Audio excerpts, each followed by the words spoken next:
Hi everyone, welcome back to another video from Gameplay Classic. In this video, I'm going to show you how to download and install Clash Royale application on your Android phone. To download and install Clash Royale on Android device, first of all make sure that your Android device is connected to a stable internet. Once it is, launch open your Google Play Store. Now, once you open up your home screen of Google Play Store, tap on the search button at the bottom right. Now in the search box at the top, type in Clash Royale. Once you find the Clash Royale application in the search result, tap the install button right next to the game. After tapping on install, wait for the application to download and install, and you will then be able to play Clash Royale on your Android phone. So that is how it's super easily done. I hope the tutorial was helpful.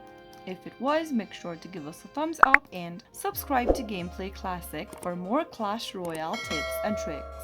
I will see you again in the next video. Thanks for watching.